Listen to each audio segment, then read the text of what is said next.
Okay, what a long, intricate night we have tonight. A long, long daf, and then a chumash here. And now we have an intricate two mishnayos in Masechtas Kailim. You know, when we say in Shemona Esrei, Hashiveinu avinu l'sarasecha, return us, our Father, to your Torah. Why do we say return us? Why don't we say teach us your Torah?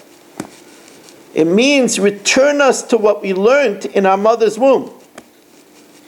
Now, many people don't get to learn Masechtas Kailim. Many people. I would say the majority of people don't learn Masechtas Kailim. In yeshiva, it's not part of the regular yeshiva schedule. In Masechtas Tyrus, in Seder Tyrus, it's a big schus that we have, that we're able to learn Masechtas Kailim. We're already deep in it, in the 25th parak, sponsored by the Fisher family, L'nishmas Basi Bar Rabbi Shlomo ben Avram Alevi Perel Bas Ruvain. Sponsored also L'nishmas Dov ben Chaim L'fu Shalem for Yomis ben Chayesar Yaakov ben Masialea for the schus of Avram ben Yom ben Shbemal Yehudis and family. Sponsored by Yoel Klugman and family for their Parnasik Zunt and Nachas. Was sponsored L'fu Shalem for Chana Bas Shashabina, for Rivka Bas Shira Leah, for Hinda Bas Chayesara, for Yitzhak ben Siyam ben Dusha, for Moshe ben Esther Fradel, for Avigdor Moshe ben Malka, Yitzhak Mordechai, ben Esther Bracha, Meir ben Chayesara. They should have a refuah shalema b'seg sha'achili Yisrael.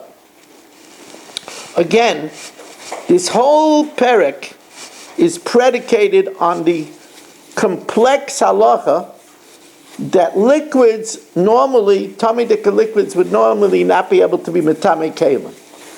Because liquids is a Rishon can't be Metame a Kailim.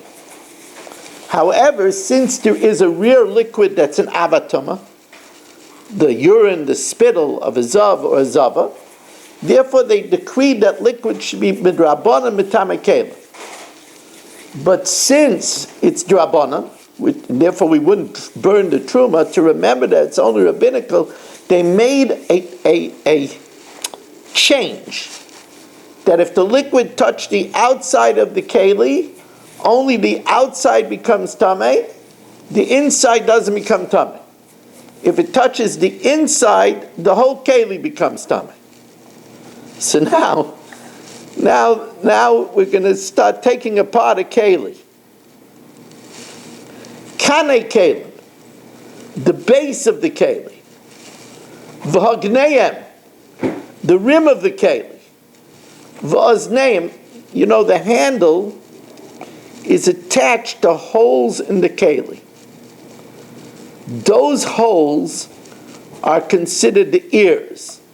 V'yedois HaKailim, and the handle itself, Hamekablim, if any of these items have an interior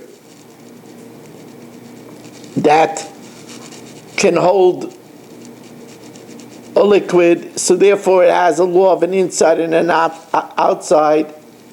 Shenoflu aleihem mashkin, that liquids fall upon them. Minagvan,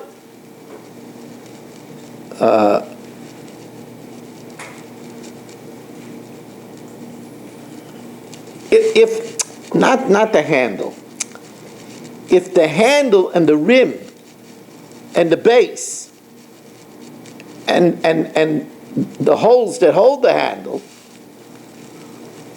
are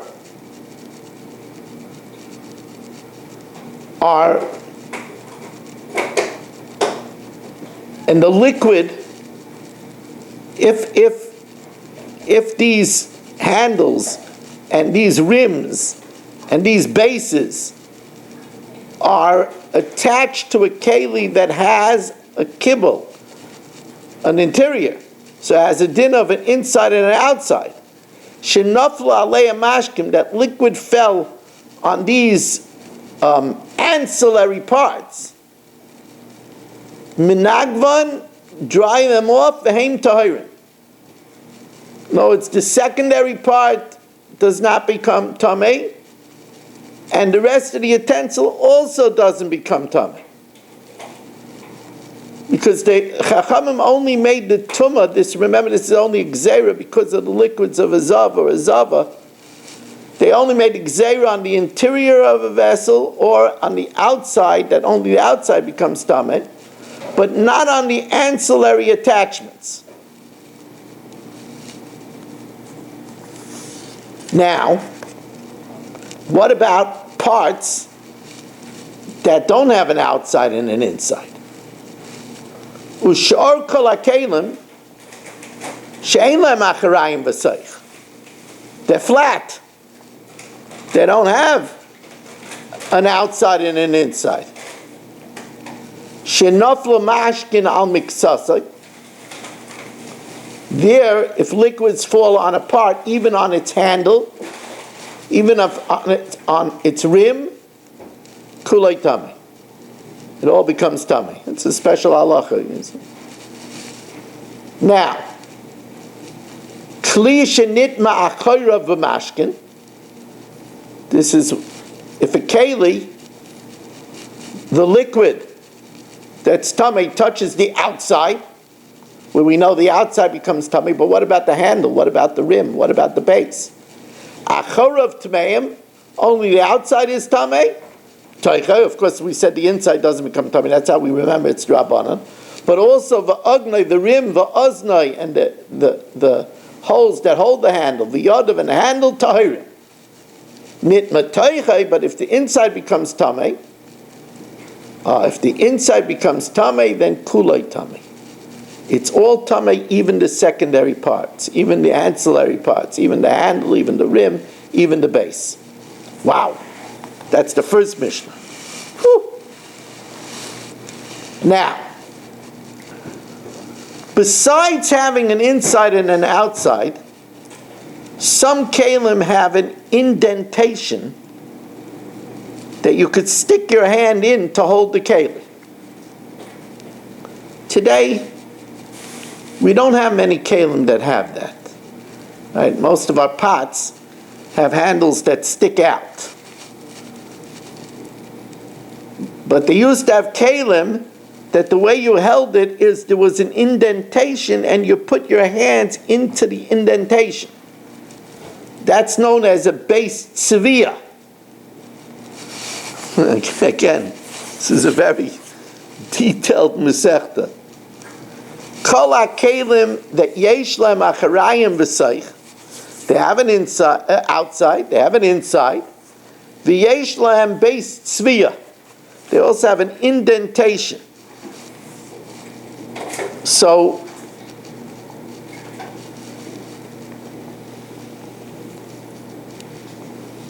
the Rabbanim hold that the inside, the indentation, has a different status. So that if the outside becomes tamei, the indentation doesn't become tamei.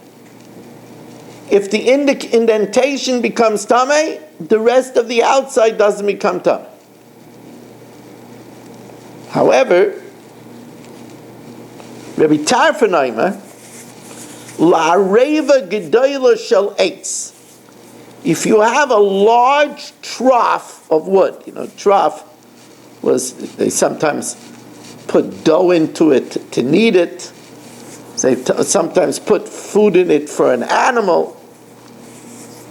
So there he says that when it's so big, when you put your hand into the indentation, it's likely you will touch the outside too.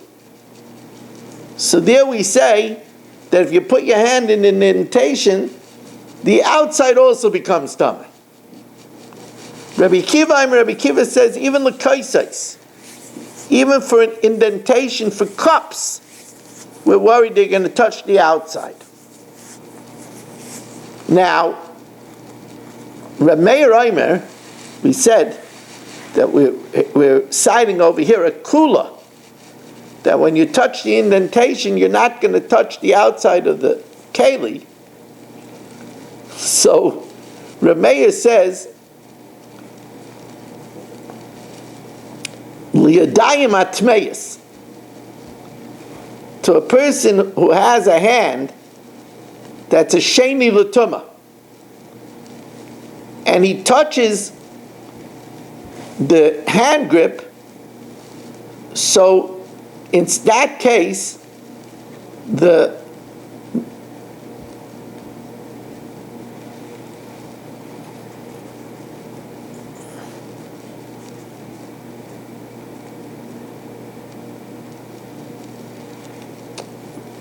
remember that a sheni can't be matame a keli.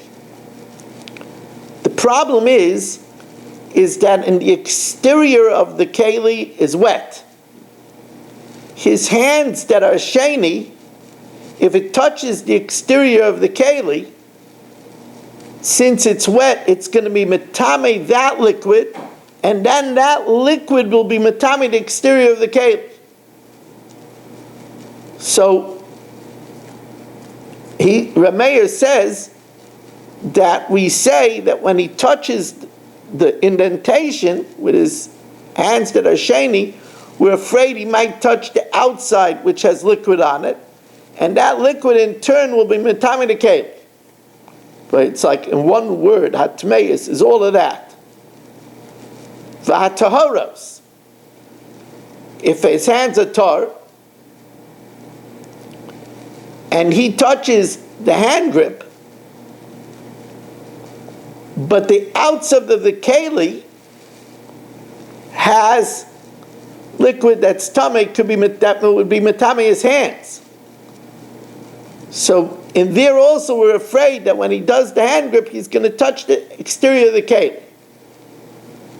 Amr Reb Yosi says, like Amru, they only said the leniency of that when you touch the hand grip, we're not worried that you're going to touch the outside. Liyadayim atayris bilvad. We're not worried that you're going to touch the liquid on the outside and then your hands will become tamei. But if your hands are tamei, we are worried that you're going to touch the outside which is wet and you be metame the liquid, and that in turn will be metame the keli.